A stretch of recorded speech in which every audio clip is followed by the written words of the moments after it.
Medical science دن دگنی رات چوگنی ترقی کر رہی ہے، اسی قسم کی بیماریاں اور تکالیف بھی انسانوں کو درپیش ہیں۔ جو بڑی بڑی بیماریاں دل کے امراض یا ہیومن باڈی کے جو ہیومن آرگنز کو براہ راست متاثر کرتی ہیں،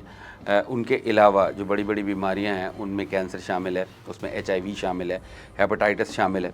اور ان سب کے خلاف ان سب کا طریقہ کار ایک ہی ہے، یعنی آپ کے جو جسم کا خود کار مدافعتی نظام ہوتا ہے، آٹو امیون سسٹم جو ہوتا ہے وہ کام کرنا چھوڑ دیتا ہے، بلکہ کام کرنا نہیں چھوڑ دیتا، وہ آپ کی اپنی باڈی پہ اٹیک کر دیتا ہے۔ نتیجہ یہ ہے کہ ملٹیپل پروڈکشن آف سیلز ہونے لگتی ہے، اور پھر اس کو کنٹرول کرنا بہت مشکل ہو جاتا ہے، اور یہ آٹو امیون پہ چلے جاتے ہیں آپ کے، اگر خود ہی اس میں کوئی کمی بیشی ہو جائے تو ہو جائے۔ سائنسدان اس پہ کافی طویل عرصے سے کام کر رہے ہیں کہ اس میں کچھ بہتری ہو سکے، مختلف ادویات بھی بنائی گئی ہیں، ان پہ کام بھی ہوتا ہے۔ کینسر آلموسٹ کیوریبل ہے، HIV پہ بھی کافی کام ہو رہا ہے، ہیپاٹائٹس C پہ بھی ہو رہا ہے۔ اس کے باوجود انسان ان سے مکمل طور پہ ابھی تک ایسی میڈیسن نہیں بنا سکا ہے یا ایسی ادویات نہیں بنا سکا کہ آپ مکمل طور پہ ان سے نجات حاصل کر لیں کانفیڈنس کے ساتھ، اعتماد کے ساتھ۔ لیکن بہرحال اب آہستہ آہستہ اس شعبے میں بڑی تیزی کے ساتھ کام ہو رہا ہے۔ حالیہ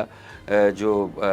فزیولوجی اور میڈیسن کا نوبیل پرائز جو 3 سائنٹسٹ جنہیں ملا ہے، ان میں ایک میری ای برنکو، اور دوسرے فریڈ ریمزڈل، اور تیسرے شیمون ساکاگوچی، یہ 3 بندے ہیں جنہوں نے جو آپ کا پیریفرل امیون سسٹم ہوتا ہے، جو آپ کا خودکار مدافعتی نظام ہوتا ہے، اس کی امپروومنٹ پہ کام کیا ہے، اور اس پہ کام کیا ہے کہ یہ جو امیون سسٹم ہے آپ کی باڈی کے اوپر حملہ نہ کرے۔ اس میں سب سے پہلے جو شیمون ساکاگوچی ہیں، انہوں نے یہ دریافت کیا تھا کہ جو انسانی وائٹ بلڈ سیلز ہیں ان کے ساتھ ایک ٹی سیلز، ٹریگ سیلز نام کے سیل ہوتے ہیں، جو وائٹ بلڈ سیلز کو جو سفید خلیے ہیں انسانی جسم کے، روکتے ہیں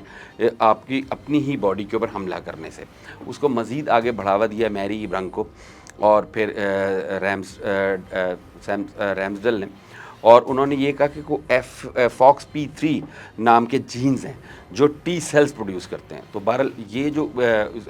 ان کی اس کاوش کو اور اس ایفرٹ کو اپریشیٹ کرتے ہوئے اور اس کام کو دیکھتے ہوئے ان کو نوبیل پرائز دیا گیا 2025 کا، اور وجہ اس کی یہ ہے کہ اگر ٹی سیلز کو اتنا سٹرونگ بنا دیا جائے کہ وہ اتنے تکڑے کر دیے جائیں انسانی جسم کے اندر کہ جو وائٹ بلڈ سیلز ہیں، WBCs جو ہیں، وہ انسان پہ حملہ ہی نہ کر سکیں، تو یہ جو بڑی بڑی بیماریاں ہیں ان سے انسان بچ سکتا ہے۔ یہ بہت بڑی اچیومنٹ ہے اور بہت بڑی انسانیت کی بہت بڑی خدمت ہے، جس کے نتیجے میں یہ نوبیل پرائز انہیں دیا گیا ہے۔ اور توقع کی جا رہی ہے کہ آنے والے دنوں میں، اگلے 1-2 برس میں اسی طرح اسی چیز پر اگر کام ہوتا رہا تو آپ کا جو یہ ٹی سیلز یا ٹریگ سیلز ہیں ان کو اتنا سٹرونگ بنا دیا جائے گا، ان کے اوپر کام کر کے مختلف میڈیسنز کے ذریعے، مختلف خوراک کے ایسے، چونکہ ابھی اس کے اوپر کام جاری ہے، ٹی سیلز کیسے تگڑے ہوں گے، ان کے اوپر ان کو کیا چیز پرووائڈ کی جائے، ہیومن باڈی کو کیا چیز پرووائڈ کی جائے کہ وہ بہتر ٹی سیلز یا ٹریگز کو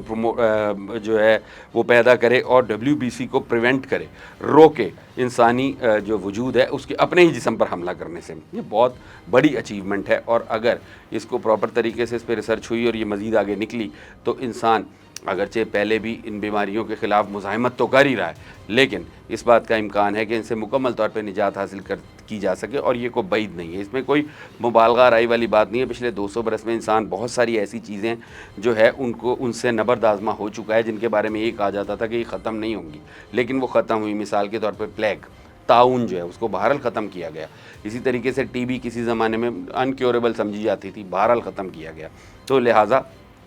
یہ جو انسانیت کے اصل محسن ہیں یہ 3 لوگ ہیں جو ابھی، اور زندگی کے ہر شعبے میں محسن موجود ہیں، لیکن یہ انسانیت کے جو محسنوں کی پہلی لسٹ ہے اس میں شامل ہیں، جن میں ایک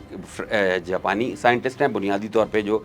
شیمون ساکاگوچی ہیں، انہی کا یہ کام ہے، انہوں نے ہی ٹی سیلز کے بارے میں بات کی، لیکن اس کو آگے بڑھاوا دینا اور ان ٹی سیلز کو اتنا تگڑا کرنا کہ وہ آپ کے WBCs کو آپ کی باڈی پہ اٹیک کرنے سے روکے، وہ کام میری برنکو اور ریمزڈل نے کیا ہے، جس پہ انہیں خراج تحسین پیش کرتے ہوئے نوبیل پرائز دیا گیا ہے۔ اور امید کی جا رہی ہے کہ ان کی یہ جو ریسرچ ہے، ان کا یہ جو کام ہے، اس سے انسان جو بڑی بڑی بیماریاں ہیں، خوفناک بیماریاں جو انکیوریبل سمجھی جاتی ہیں، لائک کینسر، ہیپاٹائٹس، اور کیا کہتے ہیں HIV، ایڈز، ان سے نجات حاصل کرنے میں کامیاب ہو سکے گا۔